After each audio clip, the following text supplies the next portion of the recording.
Diana. Welcome to Diana Simplifies. Today, let's talk about storing up some food for emergencies. So, pretty much all summer, we've seen all kinds of weather, different parts of the country because of hurricanes and different natural events that have gone on. And also, if you keep up with different news outlets, you will probably know that some stores are seeing food shortages, and these are in differing places throughout the country. I really haven't noticed a lot of food shortages so far. Where we live, we are about 40 miles from Memphis, and so I do some shopping in Memphis when I'm there, and also closer to my home, about 15 or so miles from here, I do some shopping. And then of course there's a Dollar General right down the street, and I will say the least well-stocked store I've been in has been the Dollar General that's closest to me. So I do a lot of Dollar General couponing. That's how I stockpile my bar soap, my dish soap, hand soap, detergents, anything you can think of, lotions, body washes, anything you can think of around the house that you use.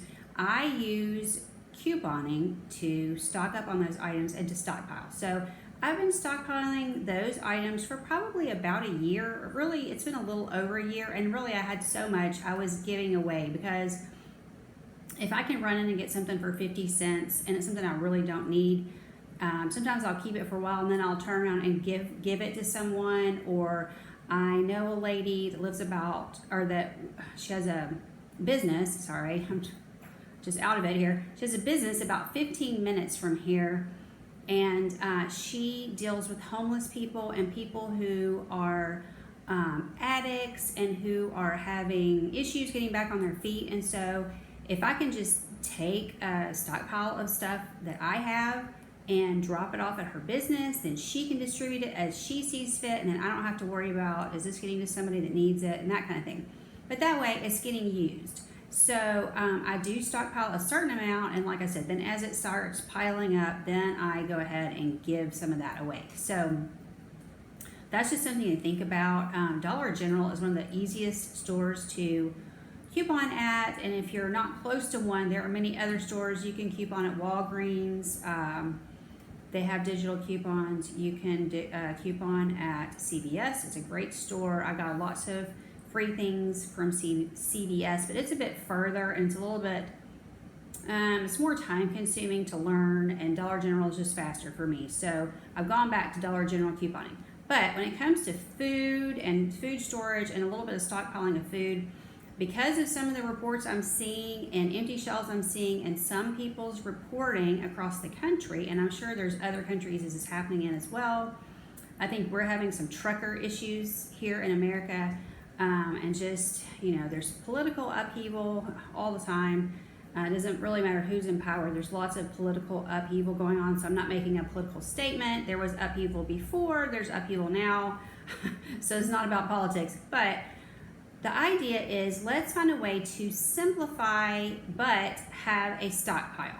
So one of the things I've done is I'm decluttering my house. I'm finding places I can store food.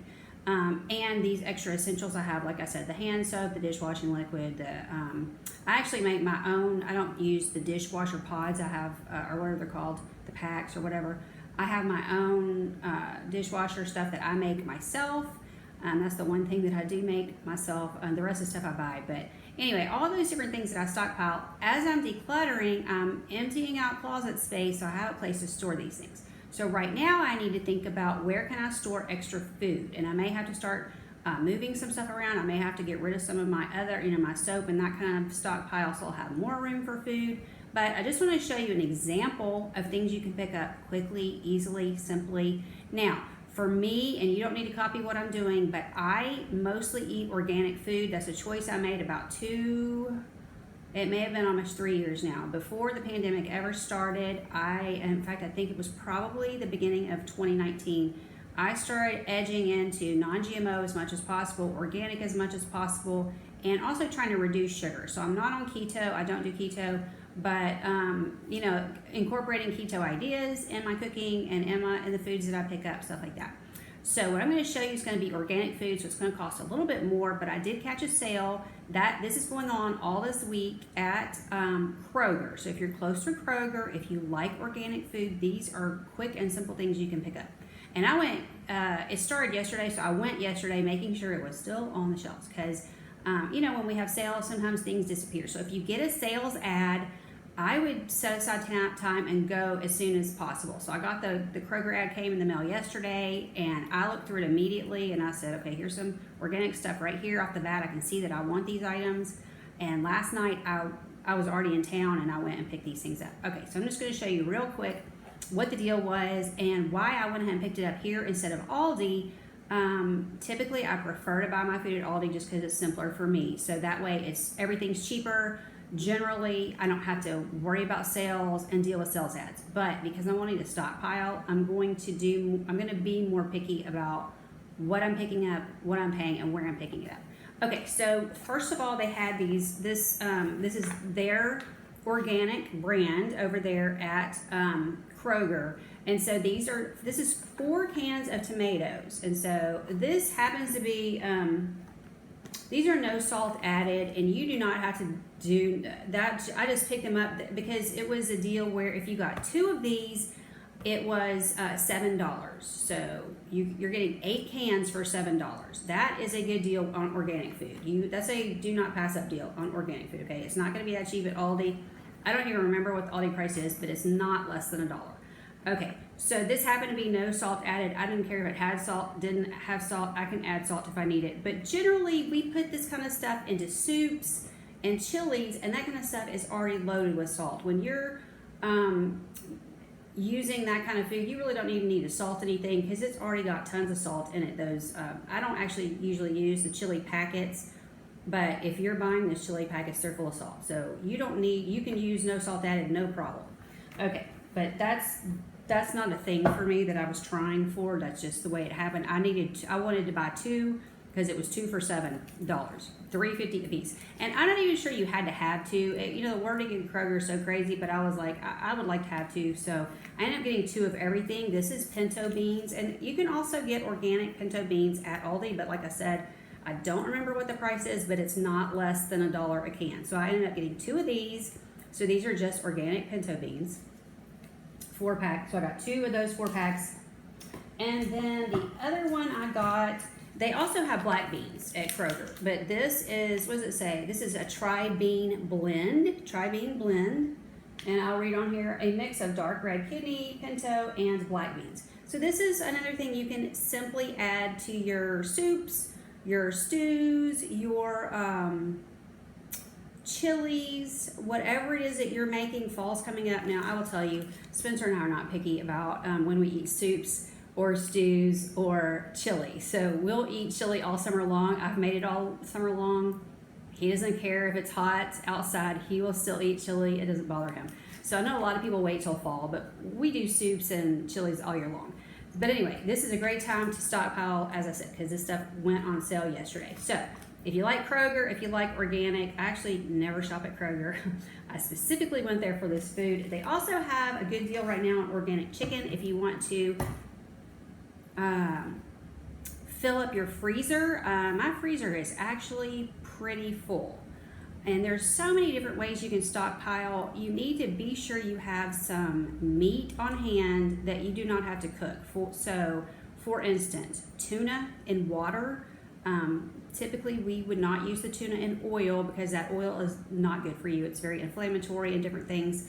So just get the tuna in the water. They also have canned chicken. I tend to buy those in bulk either at Walmart. In fact, I just put a Walmart order in with some tuna in it. And if I didn't get it there, I would get it in even larger packs at Sam's. So, but if you're on a really super tight budget and you don't feel like you can buy an entire pack at once, although the 4-pack is so much cheaper, it's worth doing the 4-pack. But if you don't have a lot of money, just buy 1 or 2 extra cans at a time. Don't go hog wild. Don't freak out because I say that there's some issues. There are supply chain issues. That is very obvious to me just from watching different people. There are many people hawking this idea and talking about food shortages. I cannot see into the future. I can't say for sure this is going to happen.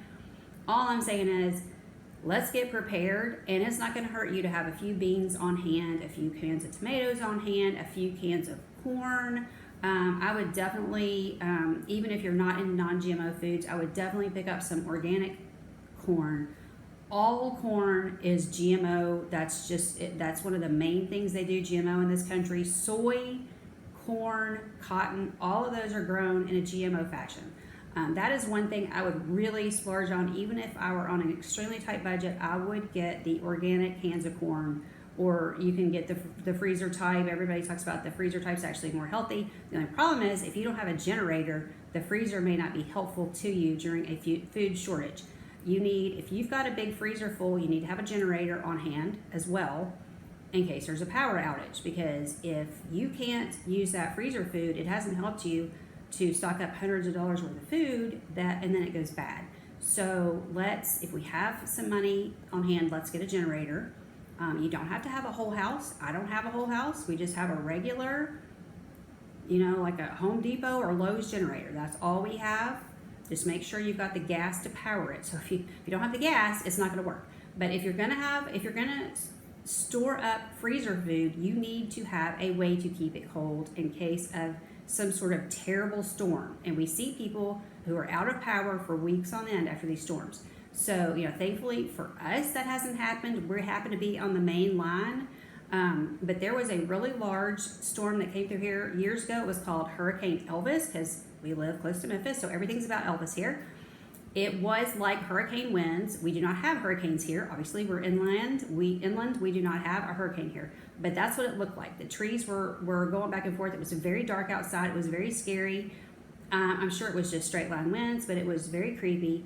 And we had people around us whose power, very close, like I can walk to their house. Their power was out for a week.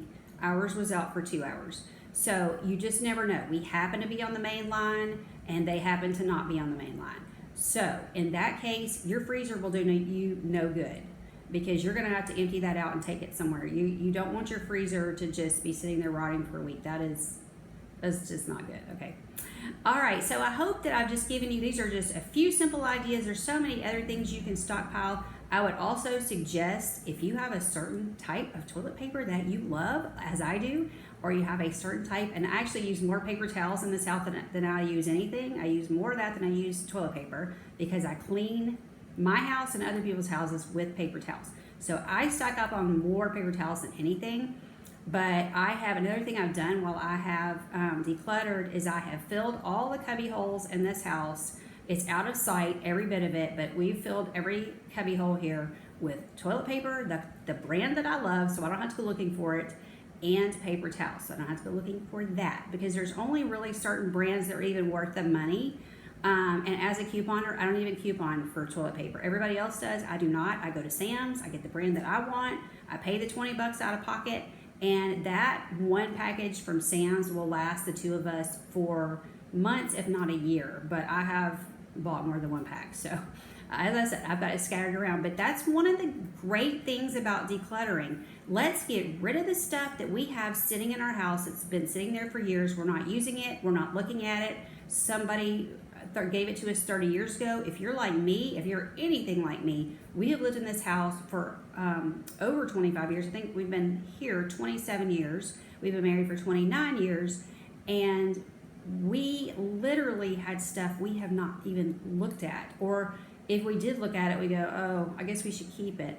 We don't need to keep it. If we're not looking at it, if we're not using it, if we're not pulling it out and physically touching it and using it, there's no reason to fill our house with it anymore. Find these cubby holes that you have stuff stuffed in, get some of that stuff out and store some food, some toilet paper, some dishwashing liquid, some shampoo, some bar soap. This way you can get your favorites, and you don't have to go running store to store and say, well, I'm allergic to, for me, for instance, I'm allergic to Dial soap. What if Dial soap happens to be the only bar soap on the market, or not on the market, but in the store? What if I've gone to 3 stores and there's nothing but soap I'm allergic to, and I'm running out of bar soap? What do I do? Well, I don't have to worry about it, because I've got this stuff stocked up now. Thanks to couponing, honestly. It's all thanks to couponing. I never had that kind of stuff stored up before, ever. And if somebody comes to me and says, I really need some shampoo, guess what? here, I got some shampoo for you. And it's even like no sulfates and no this and no that and no the other and vegan friendly and cruelty free and all this kind of stuff, because I'm able to shop my favorite brands, the best kind of stuff, and I can get it for a couple dollars. All right, so just things to get you thinking about food storage, storing up some things, getting some items into our house. Maybe you think about getting a generator. Maybe talk to your significant other. Would you be interested in getting a generator so we can keep this freezer going? And then see what you can do is you can hook it to your freezer, and then you can unhook that for a while and hook it to your refrigerator. And if you need your microwave, you can hook it to that for a while. So you can move it around, move the plug around and use it that way. So you don't have to have your freezer hooked up the entire time. You see what I'm saying? As long as everything stays frozen in there, it doesn't have to be hooked up to electricity the entire time. So you can use the one generator to plug into different things into your house, okay? All right, well, I hope this has been helpful to you. If it has been helpful, or if you have any ideas or ways that you are storing up food or essentials, please put a comment down below and tell us what you're doing. We want to hear from you, and I hope you have a great day. Love you guys. Bye-bye.